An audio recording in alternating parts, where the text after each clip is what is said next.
If you take away one thing from this video, it's that the minimum wage is always zero because I don't have to hire you at all.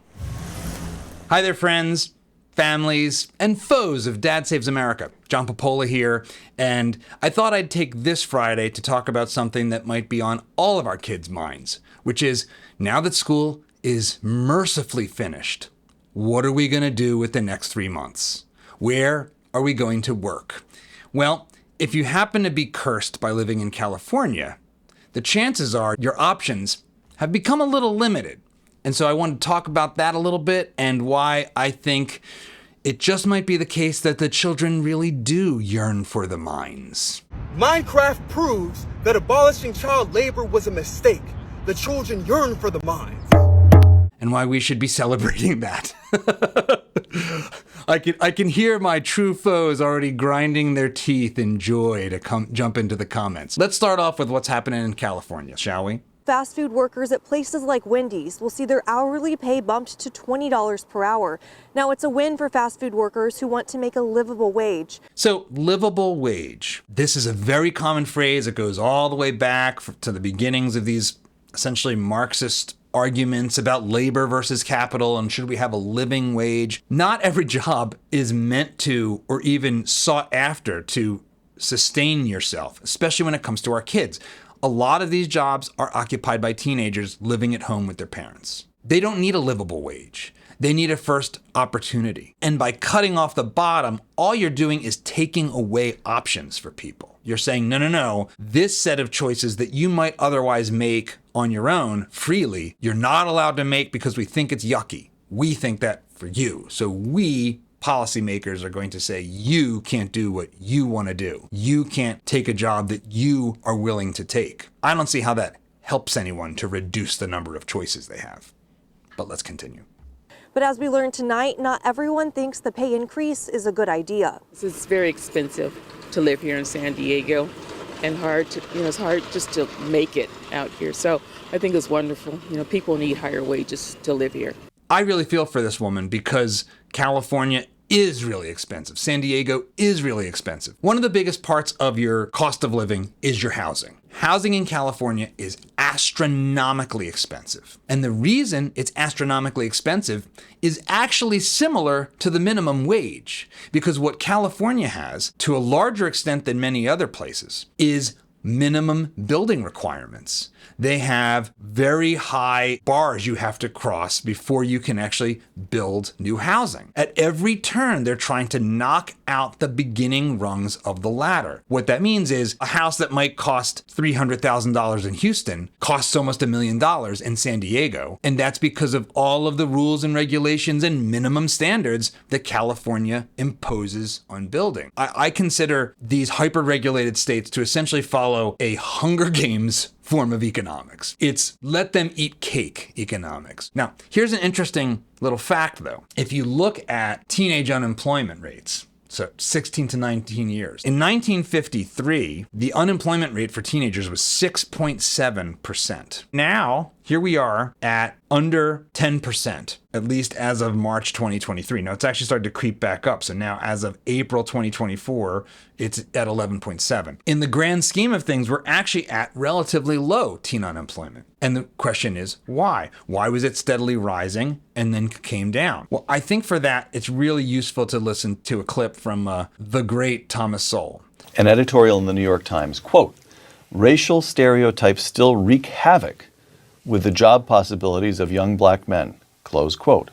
Quotation number 2, Thomas Sowell in Intellectuals and Society, quote, "Black unemployment rates were lower than those of whites as long ago as 1890. Pretty amazing. It's easy to forget this stuff or to have never heard it because our school system doesn't teach anything useful. Black unemployment was lower than white unemployment in the postbellum South even. That's pretty remarkable. If you look at the unemployment rate of black teenagers in 1948, 1949, it is a fraction of what it has been in any recent decade.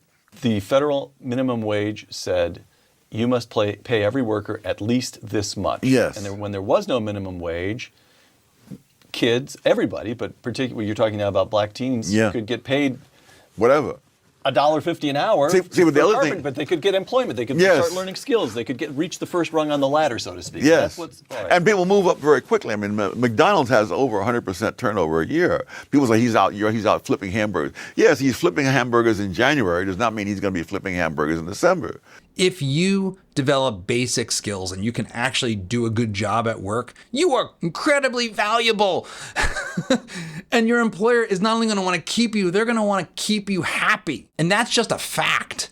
That's what Sowell's talking about here. And it's absolutely true. You come into McDonald's flipping burgers, you do a good job, you're courteous, you work hard, you deliver the goods, you're going to be the manager in like less than 24 months. That's a fact. Fair Labor Standards Act of 1938 specified what the minimum wage would be. The runaway inflation of the 1940s made that number meaningless. So for all practical purposes, inflation had repealed the minimum wage law. Inflation had repealed the minimum wage law. We've just seen this, right? So the federal minimum wage hasn't changed, but prices have gone up dramatically, and so have wages. Wages have kept up, meaning that we've been running in place, but nominally, the federal minimum wage might as well be $3 an hour right now, compared to, say, 5 years ago, because of inflation. The fall in unemployment for teens is actually because we've been essentially de facto reducing the minimum wage. So the last thing we need is to do what California's doing. California is basically trying to reinstate a policy of banning people from working. When I started out my first full-time job as a Western Union messenger, my starting pay was 50% above the federal minimum wage because inflation had made the federal minimum wage meaningless. And so under those conditions, in 1948, black 16 and 17-year-olds had an unemployment rate under 10% and slightly less than that of white teenagers the same age. Now, as you come in, and the liberals say, no, we've got to catch up with inflation. Starting in 1950, they escalated the minimum wage regularly.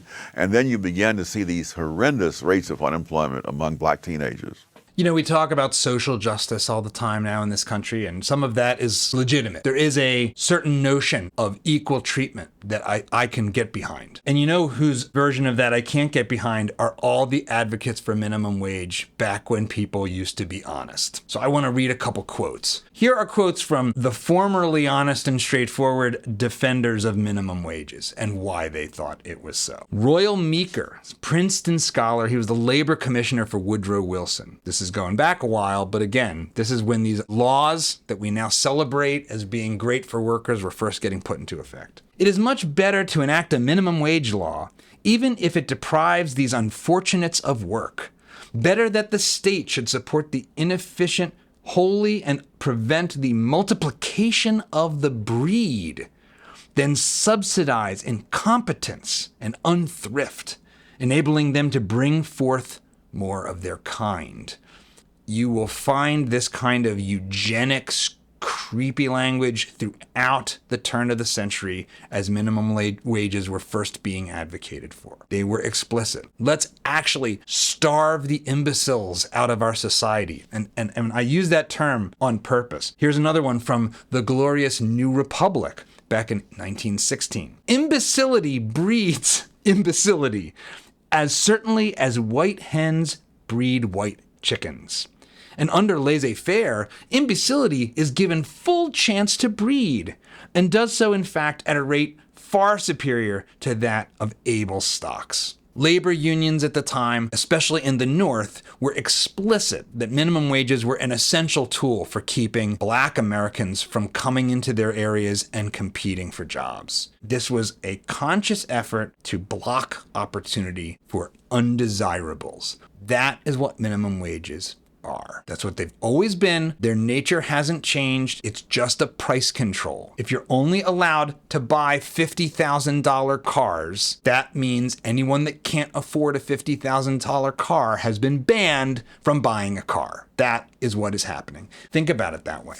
I'm an employer. I want to bring somebody on who has no credentials, no job experience, is going to sweep the floors at my office. And I am told I have to hire somebody at a minimum wage that's equivalent to someone doing much higher skilled work. What am I going to do? I'm going to buy a Roomba. That's what I'm going to do. I'm going to buy a Roomba because you can't tell me that my only option is to pay people something way more than they're prepared to earn. There's an economics concept here that is kind of at the core of this. It's called the marginal productivity of labor. What do we mean by this? It means that fundamentally our wages that we're able to earn are defined by how much value we create at the margin, where we are contributing to the organization, to the company, to the customer. The environment in which we're in plays a big role. That's why actually technology tends to increase wages, because if you're on a factory, on an assembly line, and every new person gets to increase the output by 10x because they've got this great technology that helps them do it, that increases that marginal productivity of labor. That means each new hour you work, you're contributing X, and that is what you're going to be able to earn. That is the fundamental idea behind why, say, an engineer makes more money than a janitor. The value contributed at the margin by the engineer to customers is higher. That's why doctors make more than video producers, and they should. The way to increase wages, the way to earn a better living, is to figure out how to create more value for other people. And for our kids, that's got to start with the basic skills they learn